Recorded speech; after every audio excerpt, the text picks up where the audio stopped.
আসসালামু আলাইকুম ওরহমতুল্লাহি আবরকাতুহ। ভারতীয় সিটিজেনরা, ভারতের সরকার তো আছে, সিটিজেনরা বাংলাদেশের কোনো সামরিক শক্তি বাড়ুক তারা যে কতটা ভীতগ্রস্ত হয়ে যায় সেটা আমার এই ভিডিওটা আপনারা পুরো দেখবেন, না টেনে পুরো দেখলে আপনার এই ভিডিওটা পুরো দেখলে তারা আপনারা বুঝতে পারবেন, একটা আন্দাজ করতে পারবেন কি পরিমাণ তারা আতঙ্কিত থাকে বাংলাদেশ যেন সামরিক শক্তিতে বলিয়ান না হয়। এখন পাকিস্তানের সামরিক সেনাবাহিনীর সেকেন্ড ব্যক্তি জেনারেল জামশেদ বাংলাদেশ ভিজিট করে গেছেন।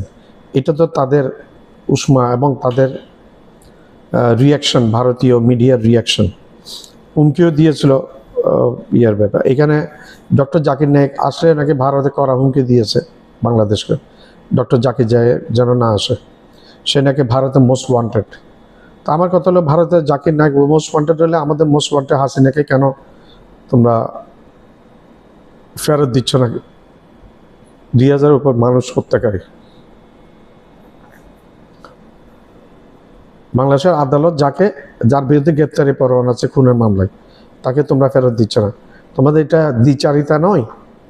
হ্যাঁ, তোমরা মুখে তোমাদের বেলায় তোমাদের সব দোষ মাফ, আর বাংলাদেশের বেলায় কোনো কিছু না, দোষ না থাকলেও দোষী।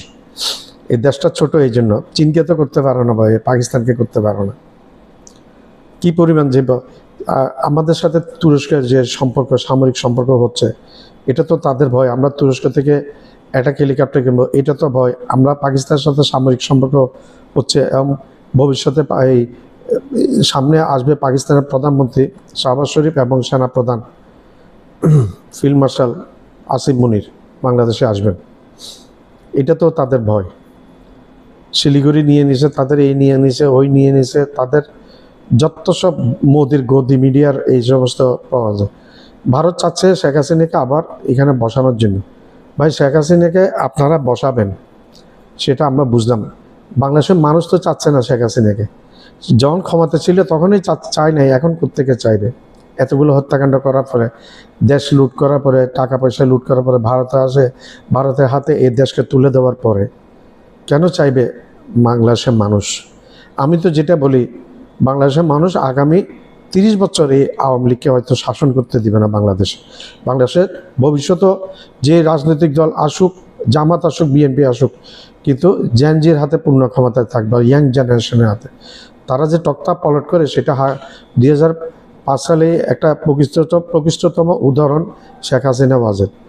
আমাকে কেউ সরাতে পারবে না, শেখ মুজিবের বেটি পালায় না, শেখ হাসিনা পালায় না। পালাতে সবার আগে পালিয়ে গেছে নেতাকর্মীদেরকে রেখে, নিজের আত্মীয় স্বজনদেরকে 1 সপ্তাহ আগে বলে গ্রিন সিগন্যাল দিয়ে দেশে অ্যালার্ট করে দিয়ে তোমরা তাড়াতাড়ি দেশ থেকে বের হয়ে যাও। একটা আত্মীয় স্বজন নেই, 100-150 জন আত্মীয় স্বজনকে বিভিন্ন জায়গায় বসিয়েছিল দুর্নীতি করার জন্য।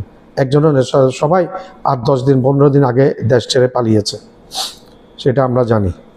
সেই যে মহিলা এখানে ওয়েস্টেজ হয়ে গেছে, আমাদের এখানে কে কাকে ক্ষমতায় বসে সেটা আমাদের দেশের মানুষ নির্ধারণ করবে।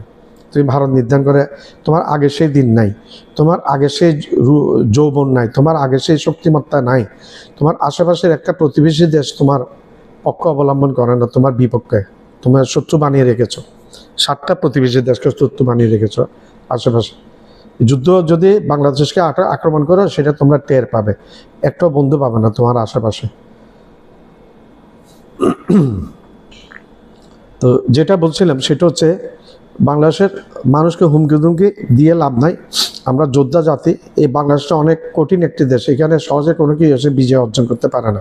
1971 সালে পাকিস্তান সেনাবাহিনী মনে করেছিল 1 সপ্তাহের মধ্যে নিয়েছে। 9 মাস রক্তক্ষয়ী যুদ্ধের মাধ্যমে পরাজয় বরণ করেছে পাকিস্তানে 93,000 সৈন্য। ভারতকে সেই পরিণতি ভোগ করতে হবে যদি আমাদেরকে আক্রমণ করে। আর আমাদের অধিকার আছে, আমরা আমাদের দেশকে কি করব, কি অ্যাটম বোমা কিনবো, না ফাইটার প্লেন কিনবো, না অস্ত্র কিনবো, না আকাশ প্রতিরক্ষা কিনবো, না সাবমেরিন কিনবো, নিউক্লিয়ার বোমা কিনবো, সেটা অধিকার আমাদের আছে। সেটা তুমি ভারতের কথা এখন আর চলে না, কারণ তোমার যে দাসী ছিল সেই দাসী এখন আর ক্ষমতা নেই, এখন তোমার কথা কেউ শুনবে না। আমার চ্যানেলটা লাইক করবেন, শেয়ার করবেন, সাবস্ক্রাইব করবেন, বেল আইকনটা প্রেস করবেন, সাবস্ক্রাইব করতে ভুলবেন। আবার বলছি, আমার চ্যানেলটা লাইক করবেন, শেয়ার করবেন, সাবস্ক্রাইব করবেন, বেল আইকনটা প্রেস করবেন, সাবস্ক্রাইব করতে ভুলবেন না। हम पाकिस्तान के ऊपर कोई अटैक प्लान करते हैं तो क्या बांग्लादेश हमारे लिए भी थ्रेट बनेगा? क्या कोई मुश्किलात जो है वो हमें वहां से भी झेलनी पड़ेंगी? चाइना का जो केस है वो तो ऑलरेडी आपके सामने है कि चाइना पाकिस्तान को सपोर्ट करेगा, लेकिन बांग्लादेश भी अगर इस सिचुएशन के अंदर ऐड हो जाता है तो ये एक बहुत बड़ा प्लस पॉइंट पाकिस्तान के लिए होगा और बहुत ही बड़ा नेगेटिव पॉइंट इंडिया के लिए होगा कि वो एक अनसर्टेन सोच में पड़ जाएंगे कि क्या बांग्लादेश भी कल को हम करें strike from the east PF in Bangladesh. ठीक है, चलो स्टार्ट करते हैं। 1 2 3 start. Hey guys, welcome back to our channel. तो हम आगे वापस बिल्कुल एक न्यू वीडियो के साथ। तो आज हम जिस वीडियो पे रिएक्ट करने जा रहे हैं वो है strike from the east PF in Bangladesh, first Pak military visit in Dhaka. तो यार स्ट्राइक हुआ है ईस्ट से, strike from the east PF in Bangladesh में। तो मतलब कि एक शॉकिंग ही है काइंड ऑफ, है ना? क्योंकि यार अभी तो हम लोगों को ऐसा लग रहा था कि लाइक पाकिस्तान और बांग्लादेश के काइंड ऑफ सही रिलेशनशिप बता रहे थे। अब पता नहीं क्या हुआ है, बट अभी भी यही है कि इसमें पाकिस्तान जो मिलिट्री है उसने विजिट किया है ढाका को, है ना?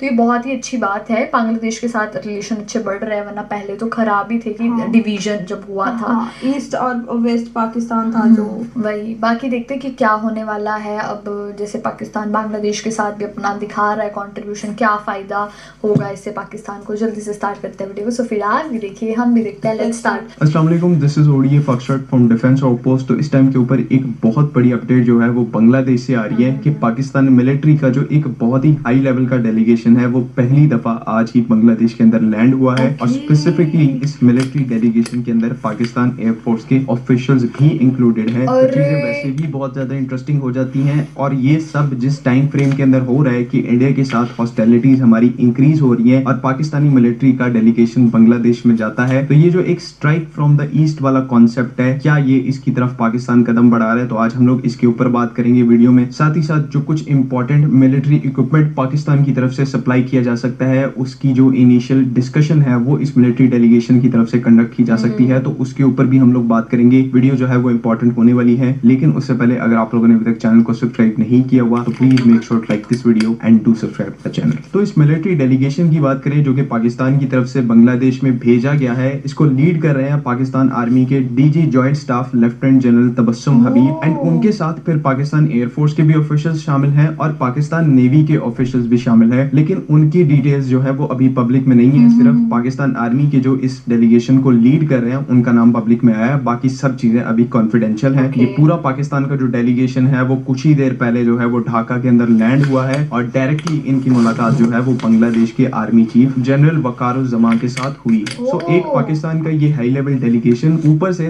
डायरेक्टली जाकर बांग्लादेश की जो टॉप मिलिट्री ब्रास है उसके साथ डायरेक्टली मीटिंग है। तो इसका मतलब यहाँ पर जो एजेंडा है वो बहुत ही ज्यादा इंपॉर्टेंट है, कुछ इंपॉर्टेंट एस्पेक्ट्स के ऊपर मुश्तमिल है, जिसमें ओवरऑल पाकिस्तान और बांग्लादेश की जो मिलिट्री कोऑपरेशन है जो इतने सालों से सस्पेंड पड़ी है उसको दोबारा से रिवाइव करना और डायरेक्टली एक बड़े स्केल के ऊपर लेके जाना, स्ट्रेटेजिक स्केल के ऊपर लेके जाना, जिसमें पाकिस्तान की तरफ से जो मोर एडवांस्ड और सोफिस्टिकेटेड मिलिट्री इक्विपमेंट है वो बांग्लादेश को फ्यूचर में प्रोवाइड किया जा सकता है। अभी इस टाइम के ऊपर हम सिर्फ बांग्लादेश को एमिनेशन और दूसरा छोटा जो मिलिट्री इक्विपमेंट है वो प्रोवाइड करें, लेकिन ऐसे डेलीगेशंस का जाना ये इस चीज को सिग्नल करता है कि ये जो कोऑपरेशन है अब बड़े मिलिट्री इक्विपमेंट के ऊपर शिफ्ट हो सकती है, जिसमें सोफिस्टिकेटेड फाइटिंग एयरक्राफ्ट भी मौजूद है, डिफरेंट टाइप के लैंड बेस्ड सिस्टम्स भी मौजूद हैं जो कि पाकिस्तान की तरफ से बांग्लादेश को एक्सपोर्ट किए जा सकते हैं। क्योंकि इस डेलीगेशन के अंदर पाकिस्तान एयरफोर्स के ऑफिशियल्स भी मौजूद हैं और साथ ही साथ एक इंपॉर्टेंट अपडेट ये है कि बांग्लादेश की जो एयरफोर्स है उसको रिसेंटली बांग्लादेशी गवर्नमेंट की तरफ से ग्रीन लाइट मिली है, अप्रूवल मिली है एक 4.5 जनरेशन के मल्टी रोल कॉम्बैट एयरक्राफ्ट को प्रोक्योर करने की। तो बांग्लादेश एयरफोर्स इस टाइम के ऊपर एक्टिवली फाइटर एयरक्राफ्ट प्लेटफॉर्म्स को लुक अपॉन कर रही है एंड डेफिनेटली यहाँ पर पाकिस्तान की साइड से JF-17 थंडर ब्लॉक 3 जो है उसको पिच किया जा रहा है, बिकॉज ये पर्टिकुलर प्लेटफॉर्म बांग्लादेश एयरफोर्स की एक नहीं बल्कि बहुत सारी रिक्वायरमेंट्स को एट ए टाइम पूरा करता है। कॉस्ट इफेक्टिवनेस इस प्लेटफॉर्म के अंदर मौजूद है, टॉप नॉच कैपेबिलिटी आपको modern warfare, modern BVR warfare से रिलेटेड यहाँ पर मिल जाती है एंड ऑब्वियसली जो बजट कंस्ट्रेंट इस टाइम के ऊपर बांग्लादेश एयरफोर्स है उनके साथ भी पाकिस्तान जो है वो कंपनसेट कर सकता है, बिकॉज इस टाइम के ऊपर बांग्लादेश के साथ ताल्लुकात को बेहतर तरीके से एस्टैब्लिश करना ये हमारे नेशनल इंटरेस्ट में है और यहाँ पर ये सब कुछ जो है वो पैसे की वैल्यू से बहुत ज्यादा ऊपर चला गया है, बिकॉज हमें नहीं पता कि कल को इंडिया के साथ हमारे क्या रिलेशंस होंगे, क्या हालात होंगे, हो सकता है आने वाले टाइम में हम हालात जंग के अंदर हों। तो ऐसे में इंडिया को सराउंड करता एक एक कंट्री जो है वो पाकिस्तान के लिए इंपॉर्टेंट हो जाता है, क्योंकि अगर पाकिस्तान बांग्लादेश जैसे नेबरिंग कंट्री को अपनी साइड पर कर लेता है तो ये इंडिया के ऊपर एक बहुत बड़ा डिप्लोमेटिक और साइकोलॉजिकल प्रेशर क्रिएट करेगी कि आहिस्ता आहिस्ता तमाम जो उनकी नेबरिंग कंट्रीज हैं वो कहीं ना कहीं पाकिस्तान के साथ अलाइन हो रही हैं। और ये एक बहुत बड़ा फैक्टर होता है इंडिया जैसी कंट्रीज जब कोई ऑफेंसिव एक्शन प्लान करती हैं तो नेबरिंग कंट्रीज का जो पॉइंट ऑफ व्यू है उसको दिमाग में रख के चला जाता है कि कल को अगर हम पाकिस्तान के ऊपर कोई अटैक प्लान करते हैं तो क्या बांग्लादेश हमारे लिए भी थ्रेट बनेगा, क्या कोई मुश्किलात जो है वो हमें वहां से भी झेलनी पड़ेगी। चाइना का जो केस है वो तो ऑलरेडी आपके सामने है कि चाइना पाकिस्तान को सपोर्ट करेगा, लेकिन बांग्लादेश भी अगर इस सिचुएशन के अंदर ऐड हो जाता है तो ये एक बहुत बड़ा प्लस पॉइंट पाकिस्तान के लिए होगा और बहुत ही बड़ा नेगेटिव पॉइंट इंडिया के लिए होगा कि वो एक अनसर्टेन सोच में पड़ जाएंगे कि क्या बांग्लादेश भी कल को ऐसा हो सकता है कि इंडिया के अगेंस्ट में अग्रेशन शोकेस करे। तो ये इंडिया के लिए एक बहुत बड़ा चैलेंजिंग पॉइंट होगा। तो ये सारी चीजें बताने का आपको मकसद ये है कि इस टाइम के ऊपर